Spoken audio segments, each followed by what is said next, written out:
back to another episode of America Indo. Today we're going to talk about relocating your dog from the United States to Indonesia, specifically Jakarta.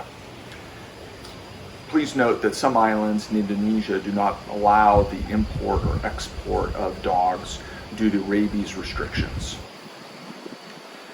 To start off with, when you're relocating your dog, you need to work closely with your veterinarian to make sure your dog is current on all their vaccinations. Specifically, the rabies vaccination is the primary concern of Indonesia.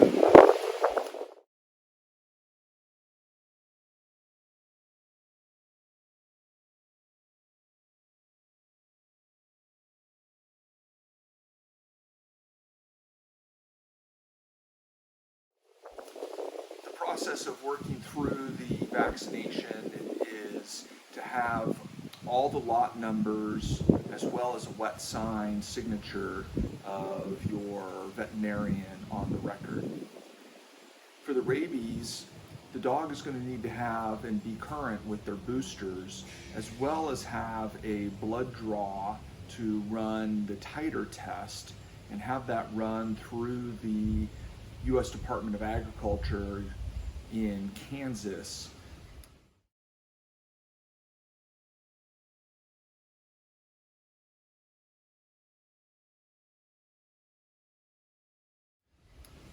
This process tests for rabies antibodies from the vaccinations. That is the requirement for the Indonesian Department of Agriculture for the import permit. Now remember, you're dealing with the US, you're dealing with Indonesia, and you're also dealing with the airlines as well as international carriers that will be boarding your animal in transit. Please be aware that when you submit your blood test for the titer draw, that it takes the U.S. Department of Agriculture quite some time. The laboratory that is used is in Kansas City, and it's advised that you send a self-addressed expedited return envelope for your paperwork, because your dog will need to travel with the original documents, not a photocopy from the U.S. Department of Agriculture. We work closely with an international pet relocation company, and they assisted and were a liaison, but we had to work intimately with them and our vet to make sure that everything was working smoothly, because we were scheduling airlines working with, at the time, we had quarantine issues not only for our dog but for ourselves when we arrived in Indonesia. In July, it was the peak of COVID. Indonesia was the highest recording of COVID cases in the world. That has since subsided. Quarantine for humans has been reduced for COVID. As of today, it's down to 2 nights requirement. When you have all the scheduling understood, you're going to have to work with the airlines as well. Some of the airlines do require an older form for relocating your dog, but that's not really too complicated, because that can be handled by yourself or by your relocation company.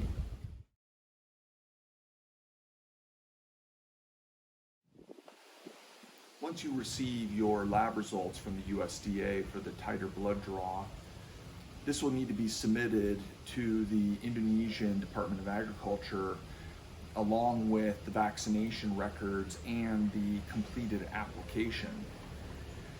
This is also a long process. You're dealing with Indonesian bureaucracy, and you're going to be anxious because you will not be able to purchase your airline ticket for your dog until you receive that import permit. There is a 2-week maximum time frame that you can book your dog for relocation as cargo to go international. So when you receive notification that the import permit has been granted,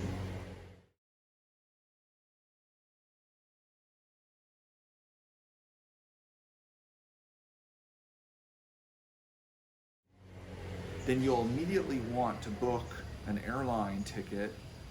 Sometimes you might want to purchase the airline ticket in advance, and every time there's a delay with the import permit from the Indonesian government, then you notify the airline and you reschedule your flight for another week in advance, so that you always have a 2-week jump.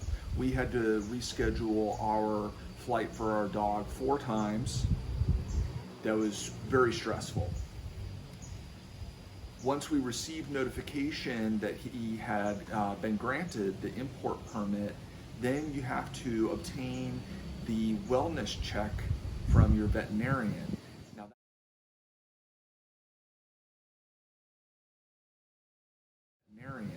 Now that has to be done 5 days prior to flying. It cannot be more than 5 days. So with us, we were going to fly originally out of San Francisco International, but once we received the import permit and we began trying to schedule the actual flight and the wellness check, we were notified that San Francisco had, the airlines had put an embargo on the relocation or the transport of live animals out of SFO, and we were having to resort to travel from Los Angeles International, LAX. That was trouble for us. It was 4th of July weekend, and we live north of San Francisco. So it was either LAX, Seattle, or Denver, Colorado. Those were the choices for travel for our dog. We chose LAX. I have family down in Los Angeles area that I can stay with and work this through.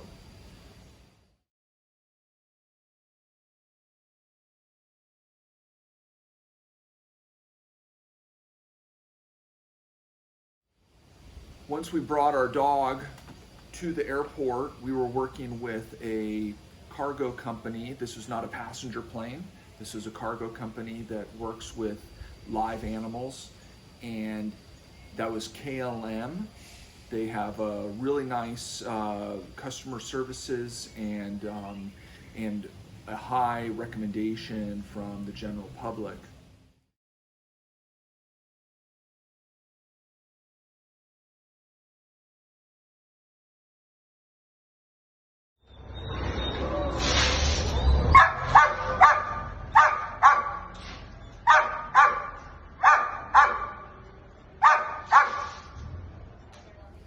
They have a international pet hotel in Amsterdam. That's where a layover occurs for the dog. So our dog flew from Los Angeles International to Amsterdam, had a layover of 11 hours. That gave him an opportunity to eat, go to the bathroom, get plenty of water, get some exercise before his final leg from Amsterdam to Jakarta.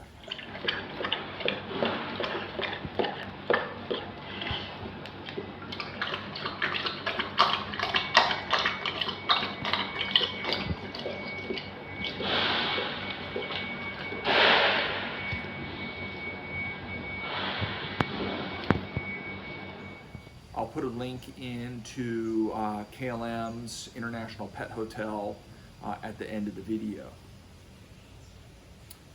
Upon arrival at Jakarta, at the time it was the COVID-19 restrictions, so the dog had to be tested upon arrival for COVID, as the US does not have any canine COVID testing. I'm not sure if that is the case at this point in time. This was back in July, so with a negative COVID test, the quarantine was 7 days. I imagine that's similar for the rabies, as they don't test for rabies, but the quarantine being 7 days.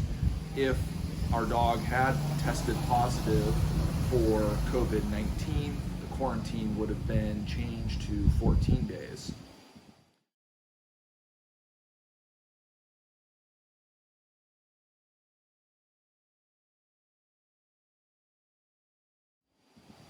Because of the transition of relocating from San Francisco to LAX, my flight had gotten delayed.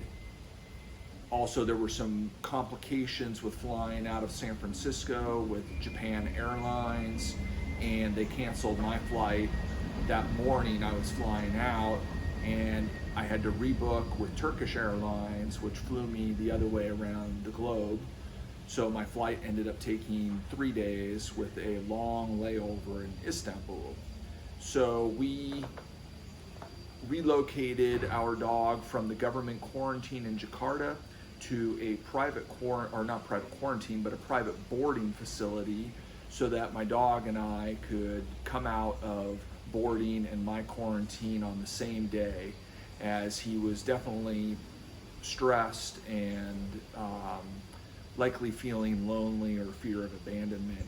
I didn't want my family to have to deal with that complicated scenario.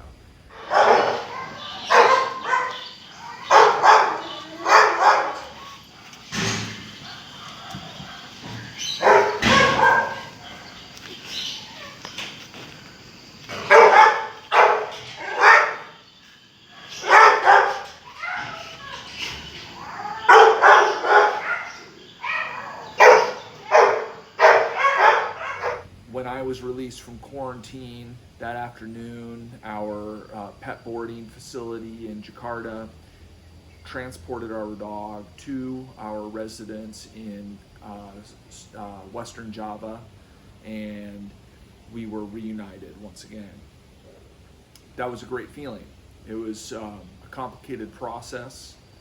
It was very stressful from the get-go. Don't take it lightly.